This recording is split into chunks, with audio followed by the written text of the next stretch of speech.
Um, okay, can you hear me? Perfect, nice. So my name's Flo. Welcome you too. I actually didn't prepare any slides because I didn't want to bore you with more slides, and it was said to be very informal. So just talk freely, and yeah, I hope you can follow me. So yeah, I started in SciOI in 2020 in March, I think. So perfectly for Corona, and as you can imagine, everything was slowed down a bit. But eventually we got there, and so what happened at first was, that I had to get used to sort of that you work with a psychologist on the other side, which is very, I would say, a new thing for me because I'm a computer scientist. And as you've heard a couple of times already, in SciOI, you've got these two sides working together, basically, which is a cool thing, but also very, I don't know, I would say challenging to some extent. So the people that I work with are Olaf Helwig, whom you've seen before, Rasha Abdelrahman, she's a psychologist professor, Martin Meyer, who's my psychologist postdoc working together with me. So I'm most closely working together with him, and also Pia, she's a support postdoc in machine learning. And so I'm a computer scientist coming from the field of machine learning. And what we want to do is, there's a phenomenon basically when you have humans looking at facial images, and they do facial expressions, for example, and you let them rate them, how positive or negative or how trustworthy they are, and then you supply them with information afterwards, like, for example, this person has done something bad, or this person has done something good, then it changes how the people perceive the facial expression. I mean, it kind of makes sense, right? If I gave you the information about someone, they had these sentences like, he stubbed out cigarettes on his son, for example, so really awful things, actually. And there are many more of these sentences. It's quite hilarious, actually. And so, I mean, obviously, yeah, you can imagine, when you're given this information, it kind of, screws up your perception. Or not screws up, makes it actually more accurate, because if this person has done something bad. And I think the interesting thing is that they've shown that it's even in the EEG data. So in the N170 component, I'm not sure if you're familiar with that, this means like after 170 milliseconds, so in a very early layer of perception of human beings, you can see there's a modification in how people perceive these faces. So you've got this on the one side, on the human side basically, so humans perceive things in context and take context into account. And on the other side, you have these neural networks, deep neural networks. That's what I'm working with, because everyone works with deep neural networks. And on the other hand, you've got those, and they don't necessarily take context into account, at least not deliberately, right? Because if there's, for example, a bias in the data set they're being trained with, I guess you've heard these examples, like beautifying apps being racist, for example, and turning Obama into a white person. So there is like a bias in there, but it's not because people wanted it to be there, it's just in there without people knowing, which is a bad thing to some extent, I would say. So the goal of our project is basically to deliberately and, explicitly model this sort of context coming into account into neural networks. And that's my task, basically. And what we've done so far is that we've produced a review paper where we analyzed literature on context sensitivity in humans and neural networks, and said that there's a gap between the two, and we've defined hallmarks of perception basically, where we say these hallmarks are necessary for humans to perceive things, and on the other hand, these are all missing in neural networks, and which are our ways to tackle these. So what I'm working on right now is basically a network which has two streams, and one is for the context images, and the other one's for the facial images, and they're being fused in the end together to produce a final prediction which differs from what you would predict if you only saw the face.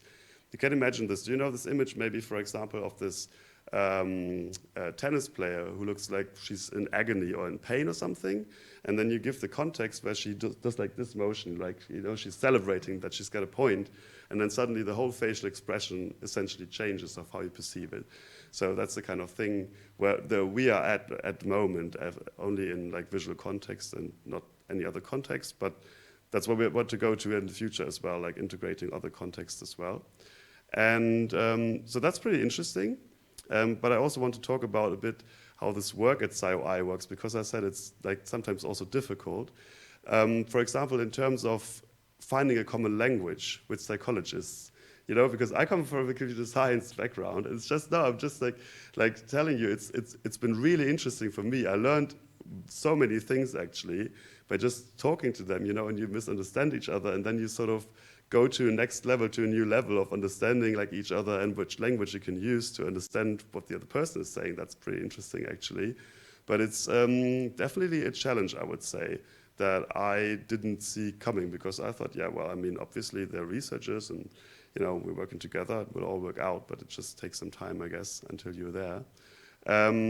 Yeah, but it's also a lot of opportunities, which are, I would say, definitely a big advantage over when you go to like a pure psychology cluster, for example, or a psychology lab or pure machine learning lab, because you can actually get ideas from each other, and that's also what SciOI is about, right? That you've got these two groups or two distinct research areas which shouldn't be distinct, which should work together. Because I always realize how many ideas Martin is giving me, because he says, well, you know, this is like how humans do it, the networks don't do it, why don't we try this, for example? You know, like I don't have a concrete example. I do have many, but too many to share now. If you're interested, please come to me afterwards and you can ask. But that's something that is really, really intriguing and really cool, because it gives you some new ideas, right? Like out of the box thinking, and you're not just in your discipline, you know, with these Scheuklappen, which you would say in German, and not looking left and right, you know, but it just opens your mind really. That's pretty cool, which I also didn't see coming in the beginning of SciOI. So these are these parts about SciOI, and something else that I would like to add about this whole thing is there's so many really cool young people here. So if you're into like meeting new people, this is the perfect place. Honestly, I realized if you're just in one lab, you know, of one professor, for example, then, I mean, you do have people there, but I realized like how many new people I got to meet here. I mean, we're like 40 PhD students or something.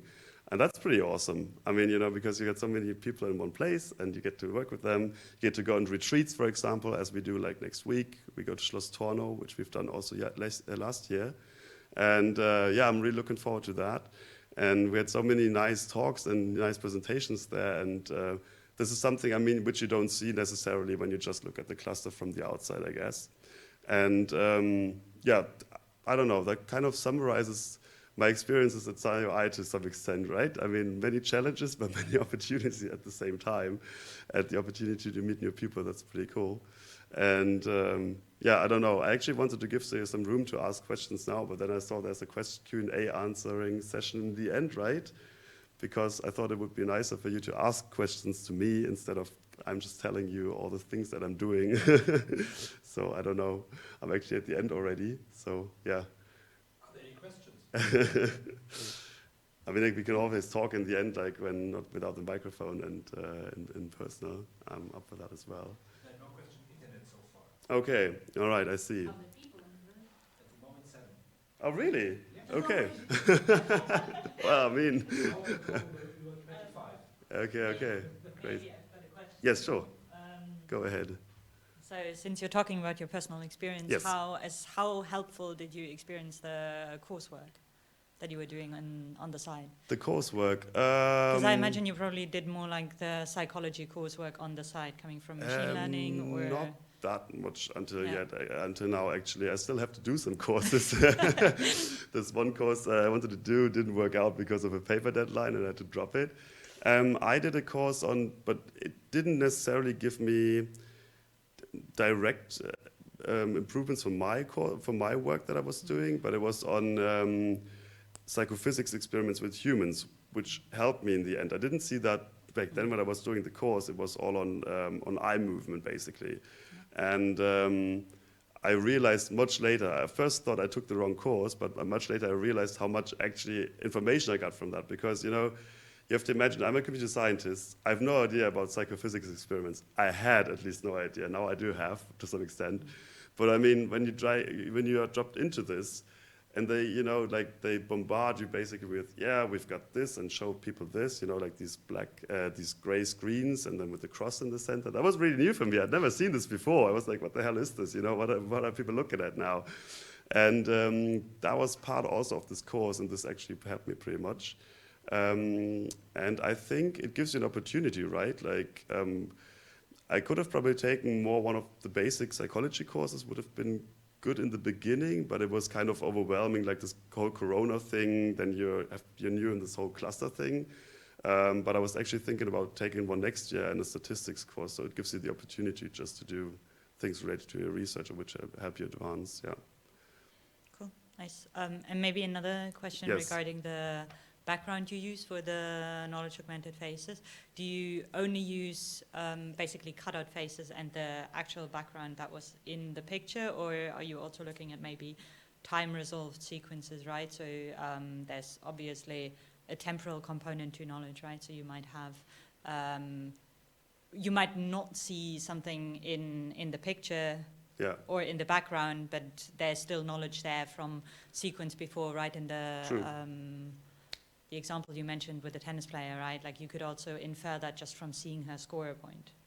Yeah, In obviously. images Yeah, before, true. right? So are You're you looking totally at right, time yeah. resolved stuff as well, or planning to? I tried actually to work on videos, but videos are pretty tricky, to be honest, because the amount of data just increases by a manifold. I mean, unless you're Google, and you've got access to millions of TPUs, which you can compute stuff on, it's pretty difficult, I would say. But I was thinking the same thing, obviously, because the data set I'm using is even from videos, from the series Friends. So sometimes the facial expressions emerge during time, and sometimes they sort of vanish over time. It just really depends, and you can take a lot of information from how they behave, for what they're like their bodily movements, for example.